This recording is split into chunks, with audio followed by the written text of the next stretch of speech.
ભગવાન શ્રી કૃષ્ણ કહે છે કે જેણે પોતાનાથી પોતાને જીતી લીધો છે તેના માટે પોતે જ પોતાનો મિત્ર છે, અને જેણે પોતાનાથી પોતાને જીત્યો નથી એ પોતે જ પોતાના પ્રત્યે શત્રુની જેમ શત્રુતામાં વર્તે છે.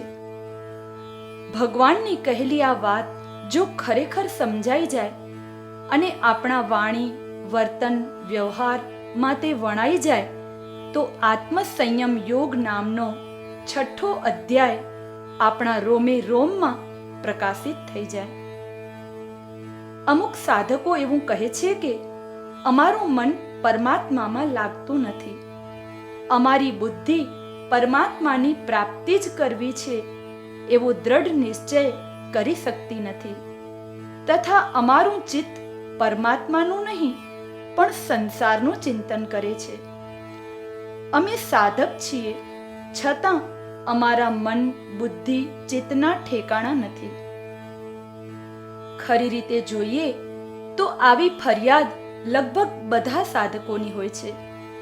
અમુક સાધકો પોતાના અંદરની કમજોરીઓને સહજ ભાવે કહી દે છે, પરંતુ અમુક સાધકો પોતાના અંદરની કમજોરીઓને પ્રગટ કરવામાં સંકોચ અનુભવે છે. સાધકોના અંદરની કમજોરીઓના સમાધાન માટે આપણે શ્રીમદ ભગવદ્ ગીતામાં ભગવાને કહેલી વાસ્તવિકતા પર વિચારીએ. આપણું સ્થૂળ, સૂક્ષ્મ અને કારણ શરીર એ વ્યષ્ટિ પ્રકૃતિ છે. સાધકથી ભૂલ એ થાય છે કે તે વ્યષ્ટિ પ્રકૃતિને પોતાની માનીને તેના દ્વારા પરમાત્માની પ્રાપ્તિની ઈચ્છા કરે છે. પ્રકૃતિ એ પરિવર્તનશીલ છે, જ્યારે પરમાત્મા એ અપરિવર્તનશીલ છે. પ્રકૃતિ એ વિશેષ સત્તા છે, જ્યારે પરમાત્મા એ સામાન્ય સત્તા છે. વિશેષ સત્તા મર્યાદિત હોય છે, જ્યારે સામાન્ય સત્તા અમર્યાદિત હોય છે. અર્થાત આપણે તેને કોઈ પણ મર્યાદામાં બાંધી શકતા નથી. મર્યાદિત હંમેશા અપૂર્ણ હોય છે, જ્યારે અમર્યાદિત હંમેશા પૂર્ણ હોય છે. સાધક અપૂર્ણ દ્વારા પૂર્ણની ઈચ્છા કરે એ કેમ સંભવે? માટે સ્વ દ્વારા અર્થાત આત્મા દ્વારા જો સાધક પોતાની પ્રકૃતિને સંયમિત કરી લે તો તેને યોગની પ્રાપ્તિ થઈ જાય. આમ આત્મા દ્વારા પોતાની પ્રકૃતિને સંયમિત કરેલો સાધક પોતે પોતાના પર વિજય પ્રાપ્ત કરી લે છે. આવો વિજયી સાધક અનુકૂળતા, પ્રતિકૂળતા, સુખ દુઃખ તથા માન અપમાનમાં હંમેશા નિર્વિકાર રહે છે.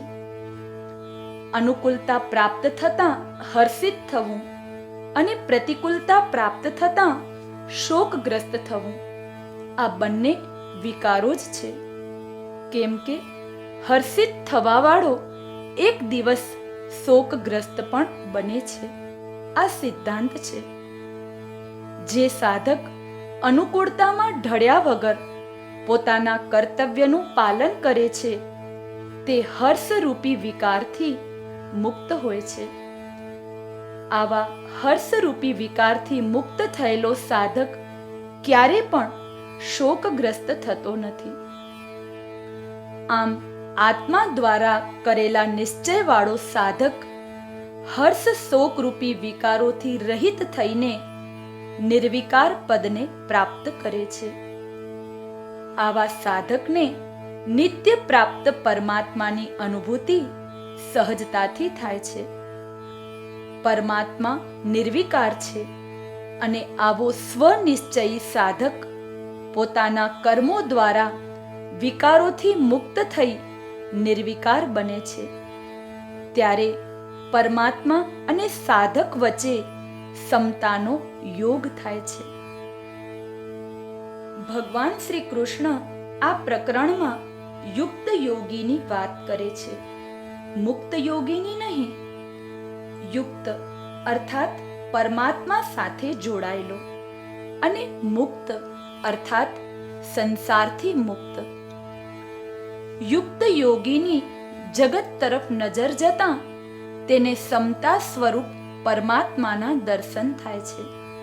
અર્થાત જેની નજર જ્યાં જાય ત્યાં તેને પરમાત્માના દર્શન થતા હોય તે મુક્ત થવાની ઈચ્છા શા માટે કરે?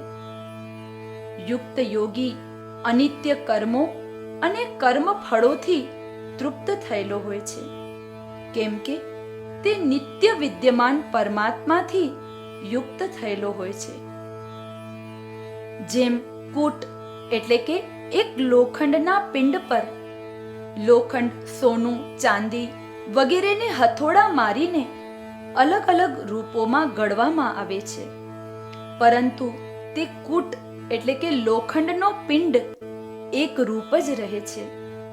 તેમ યુક્ત યોગીના જીવનમાં સુખ દુઃખ, માન અપમાન, અનુકૂળતા પ્રતિકૂળતા જેવી અલગ અલગ પરિસ્થિતિઓ આવે છે, છતાં તે કૂટ એટલે કે લોખંડના પિંડની જેમ નિર્વિકાર રહે છે. આવા યુક્ત યોગીની ઇન્દ્રિયો સહજતાથી જીતાયેલી હોય છે. પરમાત્મા સાથે જોડાયેલો હંમેશા યોગી હોય છે, ભોગી નહીં.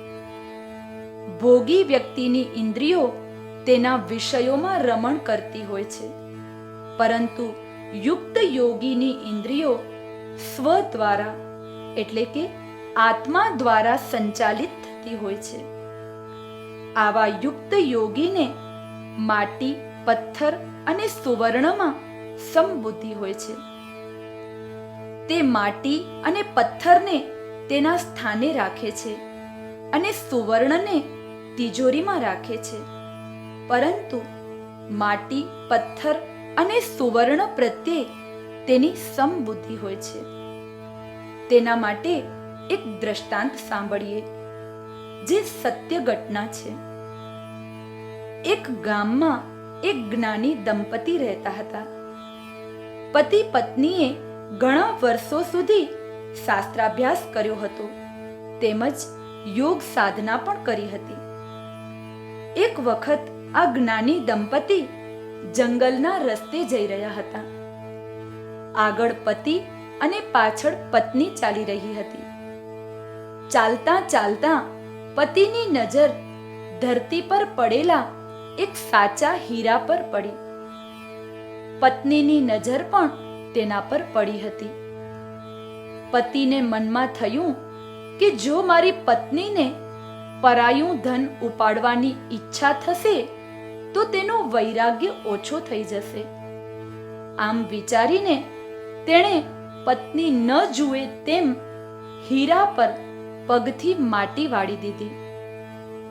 પરંતુ પત્નીએ આ જોઈ લીધું. તેની પત્ની તો યુક્ત યોગીની હતી.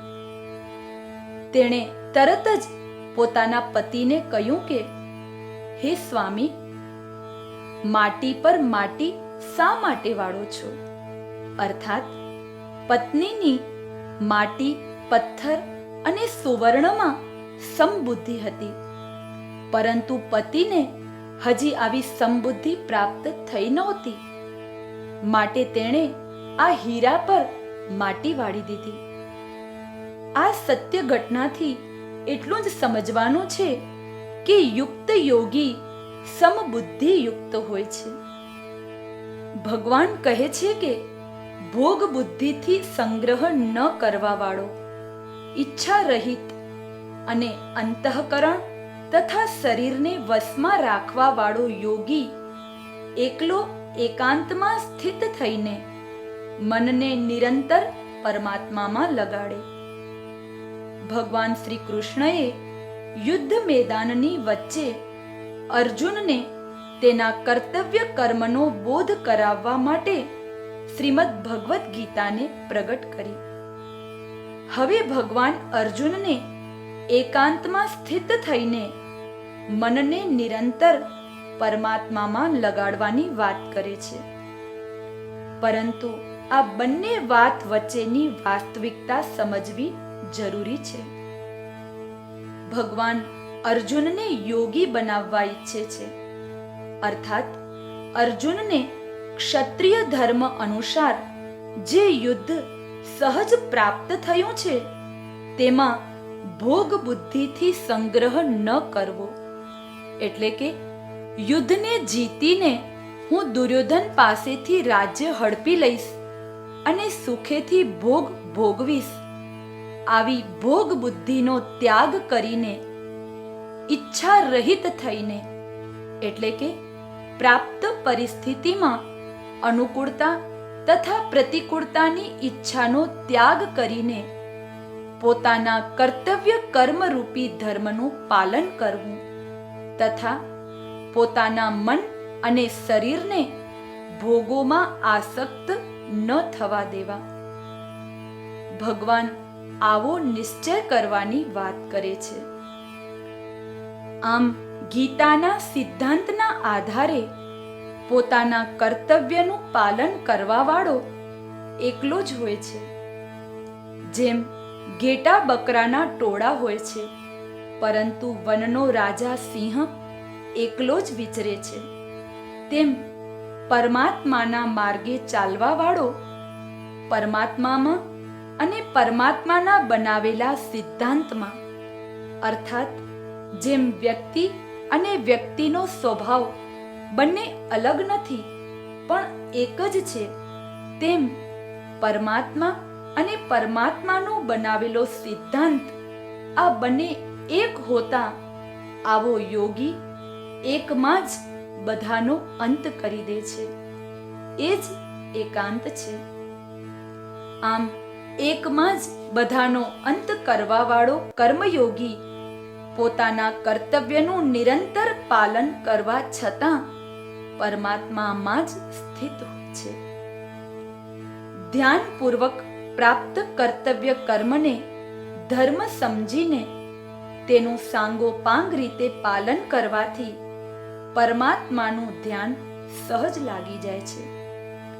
પરમાત્મામાં એકાગ્રતાપૂર્વક ધ્યાન ન લાગવાનું કારણ એક જ છે કે આપણે સમય અનુસાર પ્રાપ્ત પરિસ્થિતિનો સદુપયોગ કર્યો નથી. પ્રાપ્ત પરિસ્થિતિનો સદુપયોગ કરનાર કર્મયોગીનું અંતઃકરણ હલચલ વિનાનું શાંત હોય છે. સામાન્ય માણસના અંતઃકરણમાં દ્રઢ નિશ્ચયની કમીના કારણે હલચલ થાય છે, પરંતુ દ્રઢ નિશ્ચયના કારણે હલચલ વિનાનો કર્મયોગી પૂર્ણ રીતે નિર્ભય હોય છે. પરમાત્મા અને પરમાત્માના બનાવેલા સિદ્ધાંતમાં બધાનો અંત કરવા વાળો યોગી કોનાથી ભયભીત થશે? અર્થાત તેનું તો આચરણ પણ બ્રહ્મમાં હોય છે. બ્રહ્મ નિર્દોષ તથા સમ છે, જેથી આવા સમતામાં સ્થિત કર્મયોગીના જીવનમાં ભયરૂપી દોષ ક્યાંથી આવી શકે? કેમ કે બીજો હોય તો ભય થાય, પરંતુ સર્વત્ર બ્રહ્મ ભાવ વાળો હંમેશા નિર્ભય હોય છે. આવા સાવધાન કર્મયોગીનું અંતઃકરણ પૂરી રીતે સ્વ દ્વારા સંયમિત થયેલું હોય છે, જેથી તેનું અંતઃકરણ માત્ર પરમાત્મા પરાયણ હોય છે. આવો કર્મયોગી પોતાના કર્તવ્યનું પાલન કરતો હોવા છતાં પરમ શાંતિને પ્રાપ્ત કરે છે.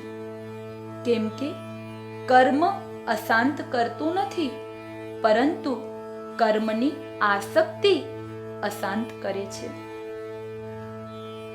શ્રીમદ ભગવદ્ ગીતામાં પરમાત્મા સાથે યોગ સાધવા માટે ભગવાન શ્રી કૃષ્ણએ દરેક વખતે સમતાને જ કેન્દ્રમાં રાખી છે. ઘણા સાધકો કહે છે કે ભગવાન શ્રી કૃષ્ણ તો 56 પ્રકારના રાજભોગ આરોગતા હતા. અમે એમના ભક્ત છીએ, માટે અમે પણ 56 પ્રકારના ભોગો આરોગીએ છીએ. ભગવાન શ્રી કૃષ્ણ લિપ્ત થયા વગર યોગ બુદ્ધિથી 56 પ્રકારના ભોગો આરોગતા. ભોગ બુદ્ધિથી નહીં, પરંતુ ભગવાનના 56 પ્રકારના ભોગોને ન સમજવા વાળા પોતાને શ્રી કૃષ્ણના ભક્ત માનીને આવશ્યકતાથી વધારે અલગ અલગ પ્રકારના મિષ્ટાનો, ચટપટી વાનગીઓ ખાતા જોવા મળે છે. આવશ્યકતાથી વધારે ખાવાથી તેમના શરીરમાં ચરબી વધે છે, વૃત્તિઓ ભારે થાય છે, શરીરમાં જડતા આવે છે, જેથી પોતાના સ્વધર્મનું પાલન કરવામાં પણ આવા ભક્તને આળસ ચડે છે. અને ખરી રીતે ભક્ત કોઈ પણ કાળે આળસુ હોતો નથી. માટે ભગવાન શ્રી કૃષ્ણ કહે છે કે આ યોગ વધારે ખાવા વાળાને પ્રાપ્ત થતો નથી.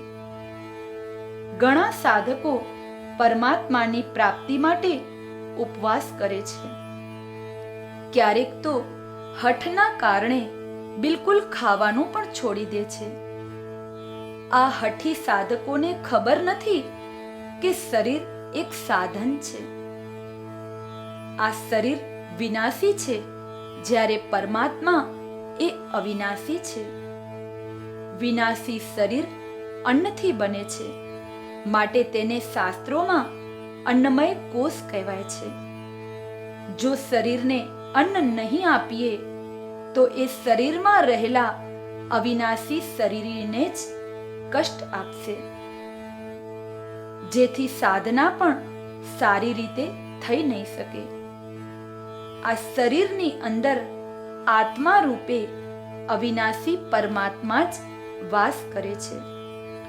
માટે શરીરને અન્ન ન આપીને તપાવવાથી આપણે આત્મા રૂપી પરમાત્માને જ કષ્ટ આપીએ છીએ. માટે ભગવાન કહે છે કે બિલકુલ ન ખાવા વાળાને પણ આ યોગ પ્રાપ્ત થતો નથી. ઘણા સાધકો પરમાત્માને પ્રાપ્ત કરવા માટે નિદ્રાનો પણ ત્યાગ કરે છે. મેં ઘણા સાધકોને જોયા છે કે જેઓ રાત્રે જાગીને અથવા સવારના વહેલા 3 વાગે ઉઠીને ધ્યાન કરે છે, ભગવાનના નામનો જાપ કરે છે, પરંતુ આખા દિવસની પ્રવૃત્તિને લીધે થકાન હોવાથી તેમને વચ્ચે વચ્ચે ઝોકા આવી જાય છે. જેમ યંત્રને સતત ચલાવ્યા કરીએ તો તે ગરમ થઈ જાય છે, તેને પણ અમુક સમય માટે આરામની જરૂરત હોય છે. જો યંત્રને અમુક સમય માટે આરામ ન આપીએ તો તે જલ્દી બગડી જાય છે અને ફરી આપણે તેને ઉપયોગમાં લઈ શકતા નથી. તેમ શરીર પણ એક યંત્ર છે, જેને આખા દિવસની પ્રવૃત્તિ પછી આરામની જરૂરત હોય છે. જો તેને પૂરતું આરામ ન આપીએ તો તે પરમાત્માની પ્રાપ્તિ માટે સાધના કરવા સક્ષમ બનતું નથી.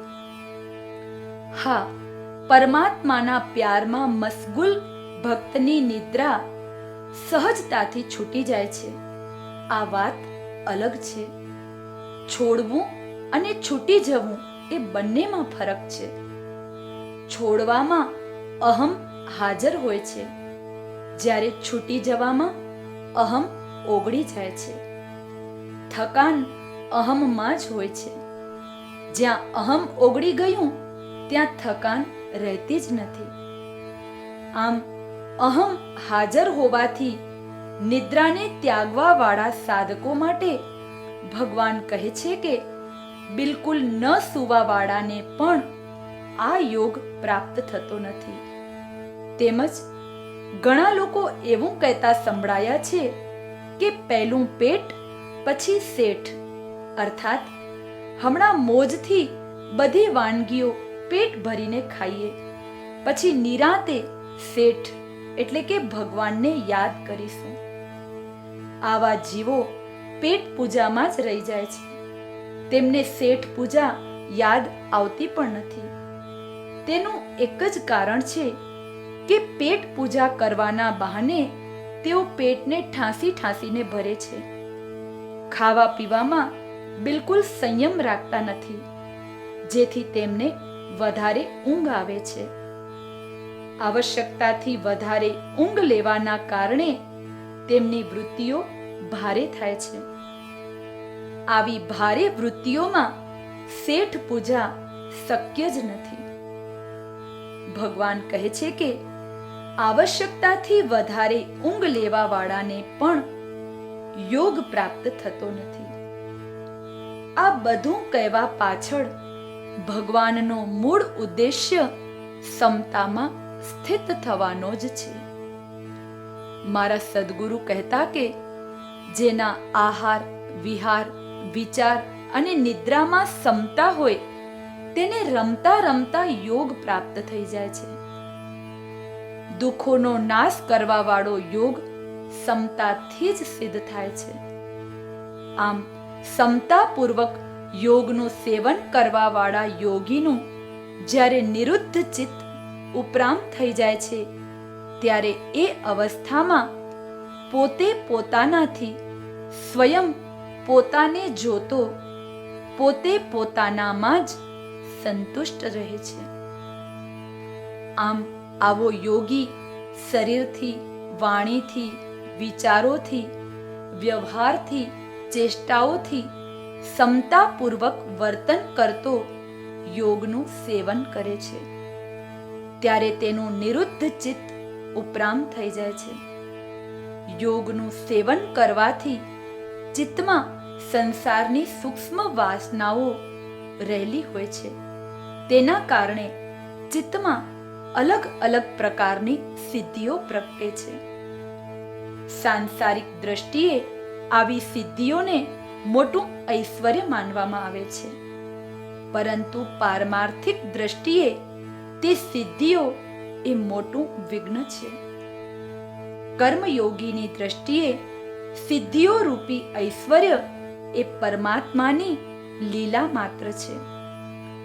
યોગનું સેવન કરવા વાળો યોગી આ સિદ્ધિઓને પરમાત્માની લીલા સમજીને ઉપરામ થઈ જાય છે. જ્યાં સુધી સાધક સિદ્ધિઓમાં પણ અટકે છે ત્યાં સુધી તે પરમાત્માના મહત્વને પણ સમજતો નથી. મારા સદગુરુ કહેતા કે જ્યાં સુધી સાધક ક્યાંય પણ અટકે ત્યાં સુધી તે 84ના ચક્કરમાં ભટકે, પરંતુ જો સાધકનો જીવ પરમાત્મામાં અટકે તો તે ક્યારે પણ ઊંધે માથે ન લટકે. અર્થાત પરમાત્મામાં અટકેલા જીવને ક્યારે પણ કોઈ પણ માતાના ગર્ભમાં ઊંધા માથે લટકવું પડતું નથી. પરમાત્મામાં અટકેલો જીવ પરમાત્મા સાથે એક થઈ જાય છે. યોગનું સેવન કરવા વાળા યોગીના ચિત્તમાં સંસારનું કંઈ પણ મહત્વ રહેતું નથી તથા ચિત્ત વડે સ્વરૂપ પકડમાં આવતું નથી, કેમ કે ચિત્ત એ પ્રકૃતિનું કાર્ય હોવાથી જડ છે અને સ્વરૂપ એ ચેતન છે. જડથી ચેતન પકડમાં આવી શકતો જ નથી. માટે આવો યોગી ચિત્તથી ઉપરામ થઈને ચિત્ત સાથે સંબંધ વિચ્છેદ કરે છે. આમ ચિત્ત સાથે સંબંધ વિચ્છેદ કરીને તેનાથી ઉપરામ થયેલો યોગી જે પરમ સુખને પ્રાપ્ત કરે છે તેનાથી તે કદી વિચલિત થતો નથી. આ પરમ સુખ એ બધા સુખોની આખરી હદ છે. માટે ભગવાને તેને આત્યંતિક સુખ કહ્યું છે. આ પરમ સુખ એ ઇન્દ્રિયોથી અતીત છે. ઇન્દ્રિયોથી મળવા વાળું સુખ એ ક્ષણિક છે, જ્યારે ચિત્તથી સંબંધ વિચ્છેદ કરીને ઉપરામ થયેલા યોગીને મળેલું પરમ સુખ એ નિત્ય છે. ક્ષણિક મળેલા સુખમાં જીવ વિચલિત થાય છે, પરંતુ નિત્ય મળેલા સુખમાં યોગી સ્થિત થઈ જાય છે. જેથી તેને ક્ષણિક મળેલા સુખ દુઃખમાં વિચલિત કરી શકાતું નથી. કેમ કે નિત્ય સુખમાં દુઃખોના સંયોગનો જ વિયોગ છે. જેમાં દુઃખોના સંયોગનો જ વિયોગ હોય તેને યોગ કહેવાય. આ યોગ એટલે જ પરમાત્મા.